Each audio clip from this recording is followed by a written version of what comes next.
Media. You know what to do. Hit the like button, subscribe to the channel. Thanks. We got lots of stuff coming up. What's up? And welcome. We are back at in the Sloopy Stay With Your Legs Media, and we are stage 5. So everyone saw what happened. History was made again today. Another monumentous occasion. The second historic victory. But for me, the first historic victory, it trumps that. And then there's a bit to add to the first historic victory happening of the Tour de France. I'm talking about Biniam Girmay. But let's talk about Cavendish. Oh my goodness. When Cav made his move and he started, like, it was a lot of bumping and pushing, and it was proper old school Mark Cavendish. And the way when he saw the opening and he just went for it. I mean, it was just like the instinct. It was just amazing to see, and you just get chills just like watching the replay and watching how Cav done that, and then watching how he just he won by a bike, and there was no one even close. And then the other thing was that the excitement from everyone and every thing, like giving him a handshake, giving him a hug. Pogacar got off his bike, stopped his warm down, and to go give our Cav a hug. Everybody was showing him love. He had his family there.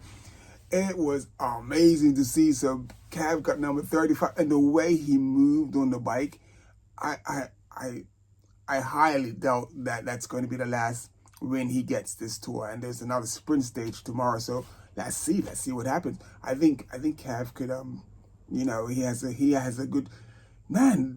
The form, the speed is just incredible. So that was pretty amazing. He had his team was well organized from at least 2 kilometers to go. They kept it together, and then within the last kilometer, all of the main sprinters, all of the lead-outs were gone. So they were pretty much duking it out amongst themselves. And it was pretty much every man for himself. And Cav just he is probably one of the best at suffering wheels and stuff. So and it was amazing to see. So big up to Cav. So but we gotta. I'm so sorry, and I do apologize. We got to talk about Biniam Girmay, first Black African to win a stage in the Tour de France. Let's do that. So that was 2 days ago. Was that yesterday? No. Was that yesterday? I can't keep track if that was yesterday or if that was the day before. But yes, first Black African to win a stage of the Tour de France. And then today he picked so yesterday was a climate day, so no.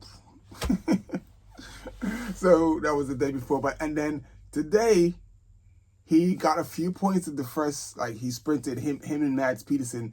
They went, so Mads Pedersen and Williams from the Decathlon, he took the second spot in the sprint. But it looked weird. It almost looked like Bini wanted to go for the points, but then again he didn't. It's like he was trying but not trying. I think he's thinking about too much about that. He's using up, he's burning matches and stuff. And I don't think, if you're gonna sprint. So anyway, once Mads got the first place in the first, well, he didn't get, because 2 guys were up the street. So the first and second points were gone. So Mads Pedersen got the he got the third spot points, and Bini got third, fourth, fifth. So 5th spot of points. And so once he got those points, they were actually tied on points.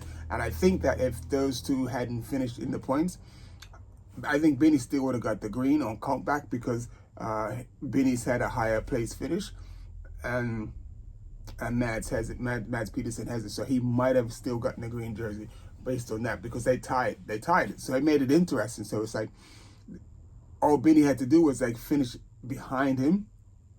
Oh no, Bini had to finish 1 place in front of him. He had to finish in front of him in order to get the green jersey. So, but with that happening, the final was so unorganized and everything. So it just looked like that's not a situation where Bini's like accustomed to or used to, right? Where the real sprinters like to play, and I'm not taking anything from Bini, not calling him a real sprinter, because he could obviously duke it out with the best. But today was a bit, not to his liking, and you can see that. So he sort of, you can see when he's like, okay, I feel this, I don't feel this, and he bowed out. Probably about 50 meters to go, but he still kept pushing because he knew that the points, like, the higher he finishes, the more points he gets. So he finished in 9th place. There was a crash right behind him, and I saw somebody from Little Track go down, and I think it was Mads Pedersen, but I was looking through the finishes, and I don't see Mads Pedersen out there. So he, I didn't go to the bottom of the list. So I think, let's go to the bottom of this. Just had a look, and I found Mads Pedersen. So he's at 127th place. So that means he probably was one of the ones, he probably was the person I saw that crashed, and he's down. So he didn't get any points today. So him not scoring any points, and Bini finishing on 9th place, he scored a few points, and enough points to take him into the lead of the green jersey. So we now have a Biniam Girmay making history again. So this is a celebration. This is the Biniam Girmay channel. So let me just tell you that right now. This is the Biniam Girmay show. So anything that Bini does, if Biniam if he claps, we there to celebrate. So yeah, so he took the green jersey, and the thing is, I just watched the move. I watched the breakaway show. And 40 minutes, for 40 minutes, they talked about Cav. I think Cav, he definitely deserves talking about in the celebration. Like, so, but you have other people like on the podium. Like, you had the white jersey, Remco, and usually I'm so used to when you watch Eurosport, you see all of the podiums.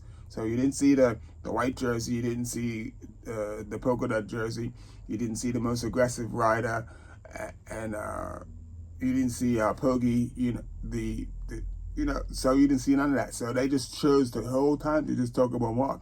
Not hating on Mark, I'm hating on just the coverage. It just wasn't cool. And Biniam being the first Black African to get the green jersey and wear the green jersey, that is a monumental moment. Everything, I don't care. I don't care what anybody says. I think what Bini has done and what Bini is doing tops everything, because it's a sport that is not even familiar to us. It's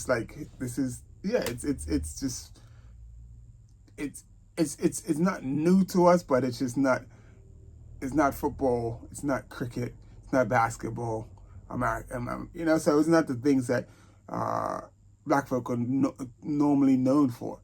So this trumps everything for me. So Bini's in green. I am so loving it. Bini is in green. You hear what I'm saying? Bini is in green, and he looks good in green, baby. So big up to Bini. Big up to Intermarché. And I was just going to draw a comparison. You see who, like, the first and second, like, it's crazy. It's like for sponsors. So I'm going to give you about 5 seconds to think about it. The Mads Pedersen and Biniam Girmay. So you know the name of the sponsors. Like, some people gonna just get it right away. But what do they have in common? Intermarché and Little. Okay, there you go. They're both supermarkets. So, it's funny, the supermarkets actually do pretty well, because Viz Melissa bike was also sponsored by a supermarket, which was Jumbo. So, yeah, so it's crazy. So Intermarché is international market.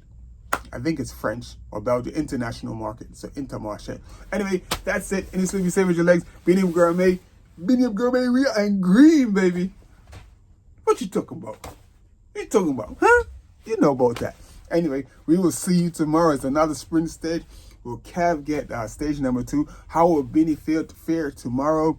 Will he get enough points to keep it going? Let me have a look. So Cav is on 50 points.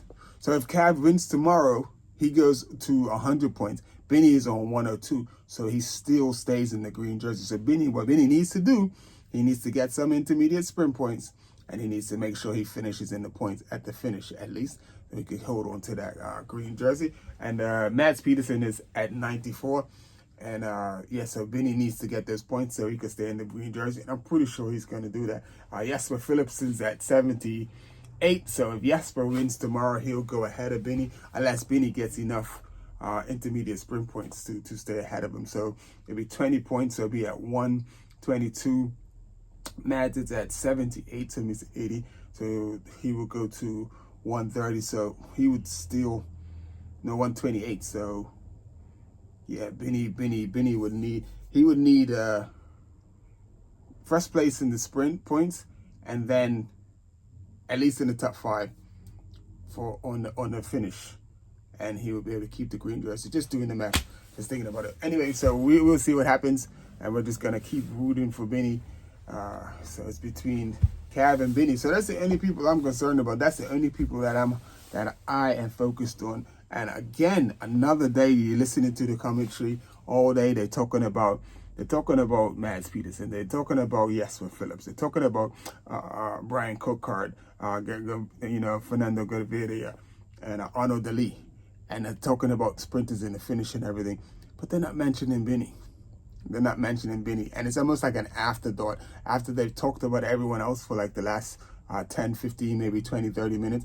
And then, Biniam Girmay, blah, blah, blah, blah. I'm like, come on, dude. He's in the conversation. So put him in the conversation. He's earned his right to be in the conversation. And I really think it's disingenuous that he's almost mentioned as an afterthought and not as part of the conversation. So that's my 2 cents, and I'm dead straight with that. I'm not upset or angry at anybody. I'm just like, if you do the work and you're getting the results, you want people to acknowledge and see that. So give the man his due. Alrighty? So peace out. So Eurosport, do better.